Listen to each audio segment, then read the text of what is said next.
Hey, what's up, guys? It's Michael from Family Gamer Review, and for day 20, which was supposed to be yesterday, but due to technical difficulties, we are going to do for the Light It Up Blue 30-day challenge, Pang Adventures. Now,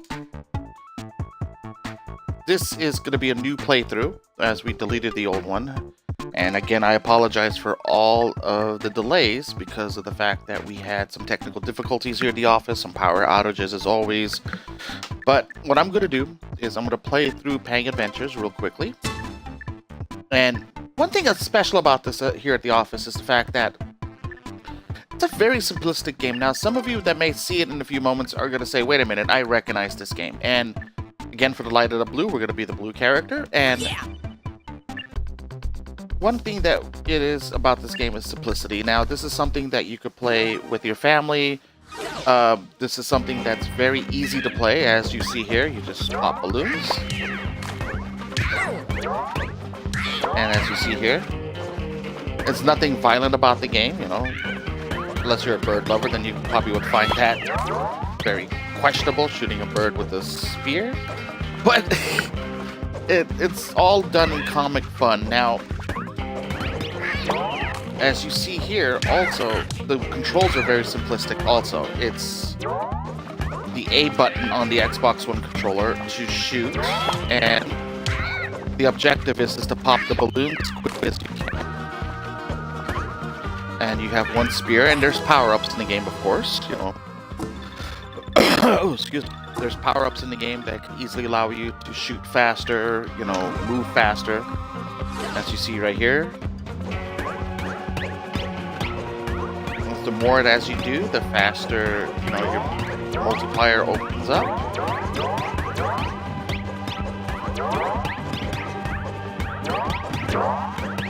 Let's see here. So if you see here, it's a very simplistic game, guys. And now, this is fun at the office because when we talk to parents and they say, hey, I don't know what to use. You see, like, if you get touched by the balloon, you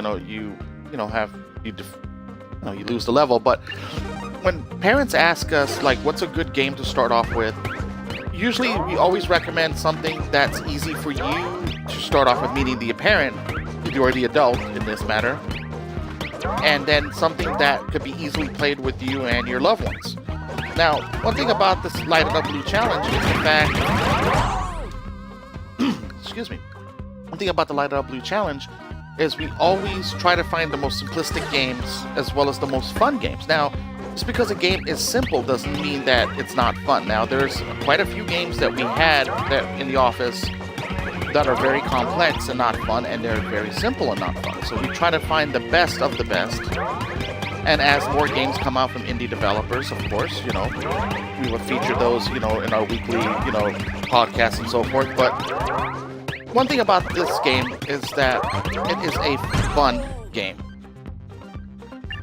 Now, as you guys may know by now, I cannot play and talk at the same time. So I'm going to try my best, you know, to try to showcase some of these things here. Let's see, popping the balloons. And that's the best thing about a live broadcast. Anything can happen, you know. I remember we were doing a Twitch broadcast, and everything you would imagine that would never happen happened. So let's see here. This level here, remember in the office, it gave you trouble back then, so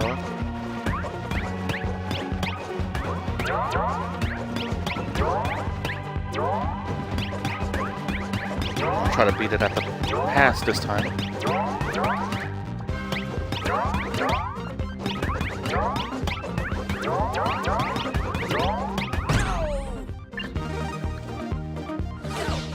Alright, Camille's asking me something, so I'm gonna pause it for a second. I'm sorry, what?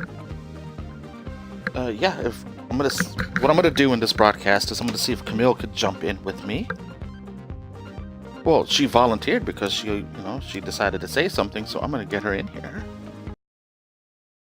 So, I'm gonna pause this for a moment.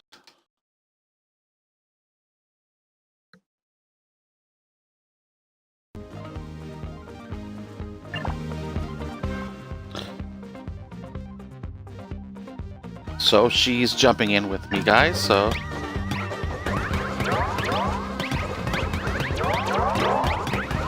Yeah, even me being a gamer for all these years, there's certain times where a game will be very difficult.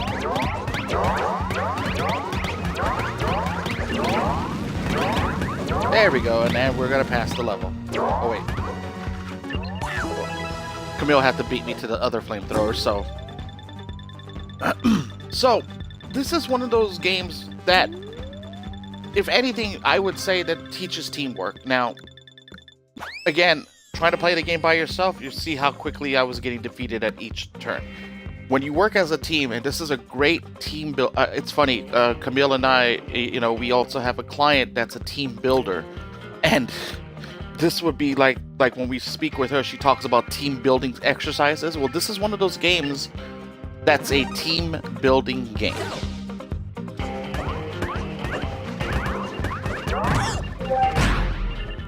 And we both got knocked out, so we gotta avoid the balloons.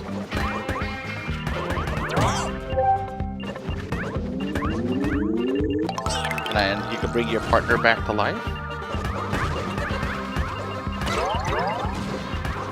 And then I got the achievement for Good Samaritan. We gotta stay away from it. We're gonna let that one just roam around. No, we're not gonna pop that one. It's gonna explode. There we go. So as you saw how easily, excuse me, how Camille and I were able to do the level, and when Camille got downed, even though she won the level, how I don't know, but she won the level, and how she was down, I was able to revive her. So here is balloons, and she just has to stand over me, and we got knocked out, but that's okay.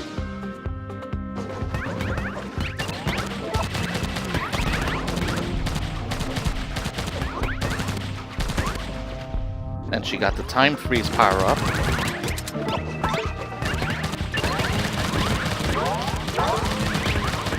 So let's see here.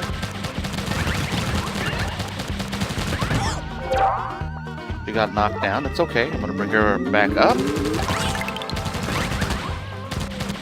Now this could be a great, fun co-op game and a competitive game where, you know, you guys could kind of see, like, you know, with parent and child, or even just loved ones, to see who could score the better score. So obviously I won because I'm the better player. Thank you very much.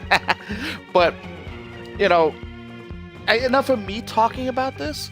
Let's go ahead and get Camille to talk about a little bit of it. Just give me 1 second. She's putting her pen down from her notes.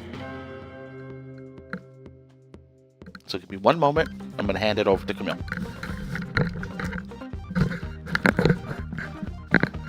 Hey everybody, Camille here. Thank you for joining us for the 30-day Lighted Up Blue Challenge. I think the best thing about this game, in my opinion, I will not say that this is the most beautiful game. I won't say that it's the most intriguing game of all the titles we've featured in our 30-day Lighted Up Blue Challenge. But it is one of the few games about which we can say that it helps build social skills. Because obviously this game is better played with a friend, a family member, loved one, classmate, whatever the case may be. And so in that aspect, it can be a social skills developer, and may even help with some communication skills. Even for kids who may be nonverbal, but often communicate in other ways. Well, The Adventures of Pang may be one of those ways. We find that it's very, very vivid. There's definitely a sensory stimulating aspect to it, at least as far as digital can go. Oh no, I'm downed again. See, so Mike helps me out there. Learn to help each other. You learn. You learn to help each other in the game. What happened? I thought we were doing pretty well there.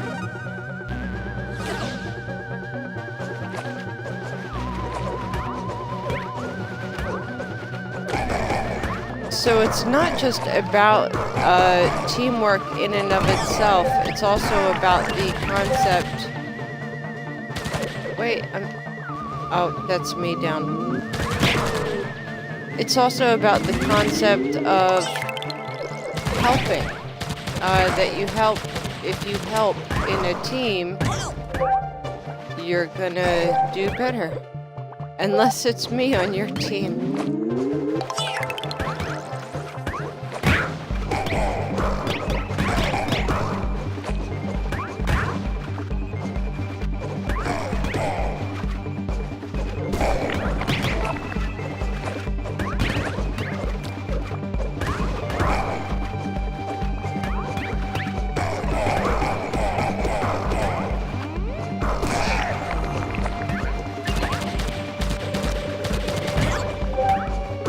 Dang it.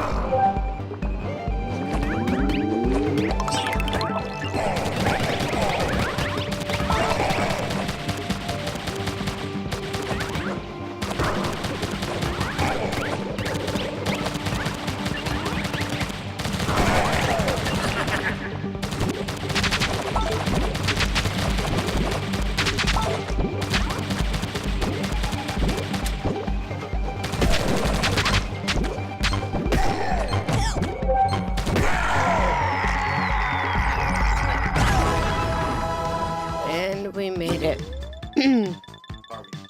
So you can see, yeah, sorry about the concentration pause there.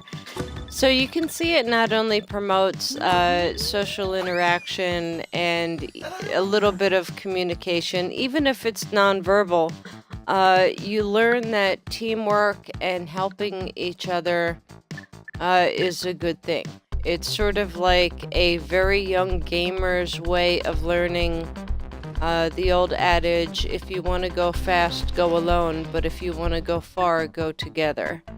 That's what I see, but at a younger level in this game. And that's why we felt it deserved a place in the 30-day Light It Up Blue Challenge. Because sometimes when you have gamers in your family who are on the special needs spectrum, it can be difficult to find titles for them that you can either play together with them or that they can play with their other friends who may or may not be on the spectrum. And so this game really has that inclusion aspect where it can bring special needs players together with other players. And oh good, he's gonna play this level alone. But you know, as you can see, it's so easy to pick up and play. There's literally only one button and the thumbstick to help you go left and right. So even if you have never picked up a video game before in your life and you really feel that you need something simple to start out and open that door, this is, I couldn't, you know, recommend a simpler title with which to do it, except for maybe, what are some other good doorway games, Mike? Like, Stardust Galaxy Warriors, Stellar Climax. Yeah, long name, but we're going to be twitching that in just a little while. Peggle 2. Oh, I know we've covered some other good ones that are great for. I was thinking of some of the easier ones. What did we twitch on Wednesday?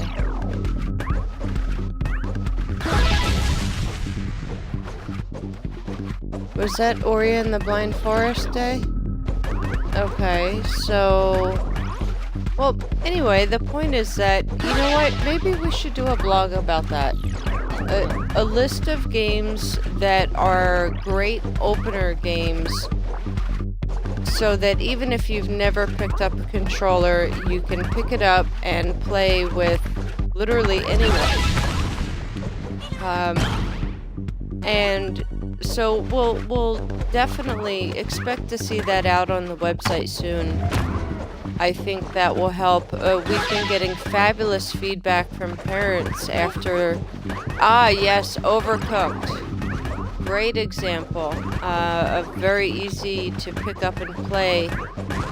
So it would be a great starter game if you're looking to begin gaming with your family, with other gamers, but maybe you've never picked up a controller before. And so you can look out for that on the website soon. And obviously we will put it all over our social media channels, which we sincerely hope you're following. What did she say? Yes, Mike says you're not cool unless you follow us on social media. And you can find us on every platform, just about. Facebook, Instagram, Twitter, you name it. We like to... What? Not MySpace. I don't think even the young kids are on MySpace these days, Mike. But that'll be a great blog for a lot of parents to look out for, because like I said, we've been getting some great feedback after these Twitch broadcasts, and we're very grateful for that. But even more so, it feels so good to get feedback of, I was afraid to start gaming with my child. He has autism. I wasn't sure if this game would be too difficult, but I saw your broadcast and I'm going to go pick up a copy and start gaming with them. Stuff like that makes all of this worth it. It's so great to know that someone out there has a new bond with their son because of a simple Twitch broadcast, and educating parents about better gaming, safer gaming, and gaming in ways that can actually improve your relationship with your kids. And so and I'll say it again, for the 30-day Light It Up Blue Challenge, we're featuring all games that are not only great for kids on the spectrum for specific reasons. We're not just pulling these out of a hat. And we're honing in on families who have gamers on the spectrum this month and highlighting games that would be great for special needs families. Yeah. So as you can see, there are different levels.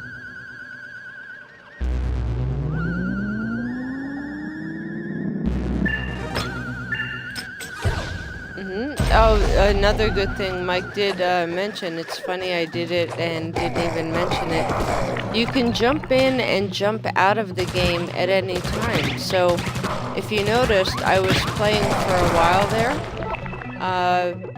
when we were both, Mike and I were both playing a few levels. And I literally, when he moved to a different level, I literally just put the controller down and if I want to jump in again at any time, I can. And that's great because it really makes it no burden on a parent, because if the phone rings or you need to go check something in the oven, or one of your other kids just tried to shave the cat, it happens. You can just set the controller down and step away for a few minutes, and when you come back, you can jump right back in. You don't have to worry about starting the game over or losing any progress that you've made. But as simple as the game is, you can see that it does increase in difficulty. One of the things that we noticed with our special needs playtesters was that they were phenomenal at knowing exactly where the bubbles were going to land and when, based on their size. I think that has something to do with the patterns, but they seem to know the trajectory of the bubbles before they hit, usually me, the character. But you know, for me, it's just button mashing. For some kids on the spectrum, not all, because remember, if you've met one kid on the spectrum, you've met one kid on the spectrum. No two are exactly the same. But we found that they really excelled at this game. And we loved it because we were really able to mix it up. We were able to put older and younger gamers together. We were able to put kids on the spectrum together with another player who's not on the spectrum, and everyone had a great time. It was very inclusive, which is so important for kids on the spectrum. And remember that gaming with your special needs child or teenager has a lot of benefits in terms of trust. If for some reason research shows that it does build trust, you have the ability to keep your gamer safe from playing anything that might be inappropriate. And it has also been proven to be an overall relationship booster. It helps to make you closer with that family member or gamer. So there are a lot of benefits there. Go ahead and feel free to look them up or hit us up and ask us for some of the research or anything like that. We are always happy to help make better gaming decisions for your family. So, yeah, we're going to start another broadcast in just a couple of minutes to make up for yesterday's technical difficulties. And it is going to be, let me see if I can get the whole thing by myself. Stardust Galaxy Warriors Stellar Climax. I can never get the whole thing in one sentence. But we thank you for tuning in. Definitely check out our other broadcasts from the 30-day Light It Up Blue Challenge. And we will see you again in just a little bit. All right, we'll see you in a couple of minutes. Thank you.